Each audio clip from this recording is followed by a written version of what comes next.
काँग्रेस पक्षाचा मी राजीनामा देत आहे। मला हा राजीनामा देताना अतिशय वेदना होतात, खंत वाटते की ज्या पक्षाची नाळ माझ्याशी जुळलेली आहे, ज्या पक्षाने मला इतका मान सन्मान दिला, ज्या पक्षाने मला उमेदवारी दिल्यामुळे जो माझ्या कार्यकर्त्यांनी, माझ्या भागातल्या लोकांनी मला मान सन्मान दिला, त्याचं मी कुठेतरी हे सोडत असताना मला अतिशय वाईट वाटतं, खंत वाटते।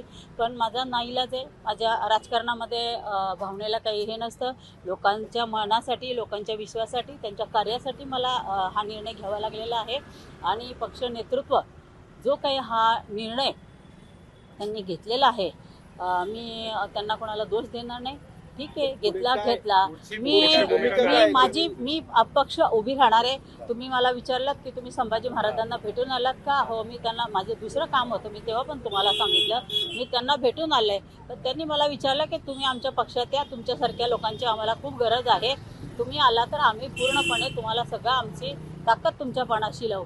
पण मी त्यांना स्पष्टपणे सांगितलं की मी ज्या भागामध्ये निवडून आलेली आहे त्या भागामध्ये माझ्या समाजाची 10 सुद्धा घरं नाहीत। मी कधी निवडून येत असताना 25 वर्षामध्ये मी कोणाला जात विचारली नाही, कुणी मला जात पण विचारली नाही। त्यामुळं तो जो समाज आहे, तो जो माझा सगळा, तिथले लोक जे आहेत ते माझे आहेत, ते माझे लोक आहेत। आणि त्यांनी मला जेव्हा सांगितलं की ताई आपल्याला पक्ष अन्याय करत असेल तर आपल्याला हा निर्णय घेणं भाग आहे, आणि मी लोकांच्या, माझ्या नागरिकांचा विचार करून, त्यांचा मान ठेवून, त्यांच्या मताशी सहमत राहून मी हा निर्णय घेत आहे की मी पक्ष नेतृत्वाला, मी पक्षाचा राजीनामा देत आहे। मी आजपासून, मी लवकरच जानेवारी किंवा सोमवारी फॉर्म भरणार आहे, अपक्ष म्हणून फॉर्म भरणार। काँग्रेस पक्षाने कालच कसब्याची उमेदवारी जाहीर केलेली आहे आणि मी सुद्धा पक्षाकडं मागणी केली होती मला उमेदवारी मिळावी म्हणून, पण पक्षाने माझा विचार नाही केला। मी काँग्रेस पक्षाची गेली 40 वर्षापेक्षा जास्त निष्ठेने आणि प्रामाणिकपणे काम करते। कधी पक्षाची शिस्त मी मोडली नाही, कधीही पक्षाच्या विरोधात बंडखोरी केली नाही, कधीही पक्षाच्या विरोधात भूमिका घेतली नाही। मी प्रामाणिकपणे आत्तापर्यंत काँग्रेसचं काम केलेलं आहे।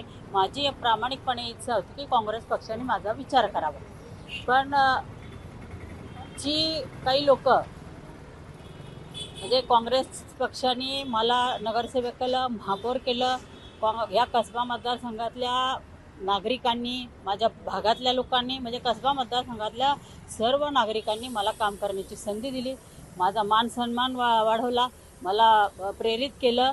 आणि हे करत असताना, पक्षाचं प्रामाणिकपणे काम करत असताना, निष्ठेने काम करत असताना, महाराष्ट्र लेवलवर महिला संघटन वाढवलेलं असताना, जर प्रत्येक वेळेस आपल्याला जर डावललं जात असतं तर हे कुठेतरी खंत येण्यासारखी गोष्ट आहे।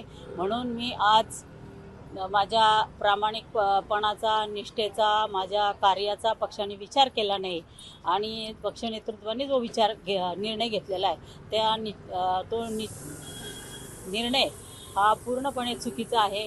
मी माझ्या प्रामाणिकपणाचा विचार करून, निष्ठेचा विचार करून, माझ्या भागातल्या नागरिकांचा विचार करून, त्यांच्या प्रश्नासाठी मी कायम भांडत असते।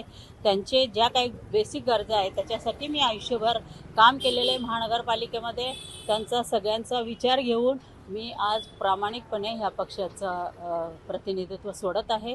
कारण असं आहे की 7 वर्षामध्ये 5 पक्ष बदलून जी मंडळी या पक्षामध्ये आलेली आहेत, पक्षाच्या कार्यकर्त्यांना, पक्षाच्या निष्ठावान पदाधिकाऱ्यांना डावलून जर तुम्ही संघटना हातामध्ये घेत असाल, जर पक्षावर अन्याय करत असाल, पक्षाचे विचार, पक्षाची ध्येय धोरणं, पक्षाचं कुठलाही कार्यक्रम तुम्ही न राबवता फक्त मी म्हणजे पक्षापेक्षा मोठा आहे असं समजून कोणी वागत असेल तर आम्ही हे त्यांना उमेदवारी देऊन पक्षाने ही मोठी चूक केली आहे असं माझं स्पष्ट मत। मी कुठल्याही पक्षात जाणार नाही। त्यांनी मला पाठिंबा द्यावं असं मी त्यांना विनंती करेन, आणि त्यांना सांगेन की बाबा आम्ही तुमचे विचार मांडणारे आहोत। ते सुद्धा सगळी एकत्र येऊन जेव्हा काम करतात तेव्हा सगळ्या जाती धर्मांना घेऊन ते काम करत असतात। मी त्यांच्या विचाराशी बांधील असेल, पण मी त्यांच्या पक्षात जाणार नाही। मी अपक्ष म्हणून फॉर्म भरणार। काँग्रेसच्या पक्ष नेतृत्वाने जर समजूत काढण्याचा प्रयत्न केला तर तुम्ही थांबणार का? नाही, मी आता नाही थांबू शकत, नाही थांबणार मी आता। असं काय झालं की तुम्ही आता हा निर्णय घेतला? कसब्यामध्ये काही कुरबुरी वाढल्या होत्या तुमच्या नाही, आमदारांच्या? कुरबुरी वगैरे असं काही नाही. मी प्रामाणिकपणे काम करत असते. मी गटबाजी आयुष्यामध्ये कधी केली नाही. जो खुर्चीवर बसलेला असेल त्या खुर्चीला मान देण्याचं काम मी केलेलं आहे. त्या खुर्चीच्या नेतृत्वाने जी संधी त्यांना दिलेली, त्यांच्या पक्षाचं काम वाढवण्याचं काम केलेलं आहे. पक्ष संघटनेला झोकून देऊन काम केलं आहे. मी माझ्या घरादाराकडे दुर्लक्ष केलेलं आहे. हे करत असताना 2009 झाले, 2014 झाले, 2019 झाले. असे जर तुम्ही मला डावलत असाल प्रत्येक वेळेस, तर हे कुठंतरी मला स्वतःला लाजिरवाणी गोष्ट आहे. म्हणजे आपण काहीच नाही का असं जर पक्षाला वाटत असेल तर मला काहीतरी निर्णय घेणं भाग आहे.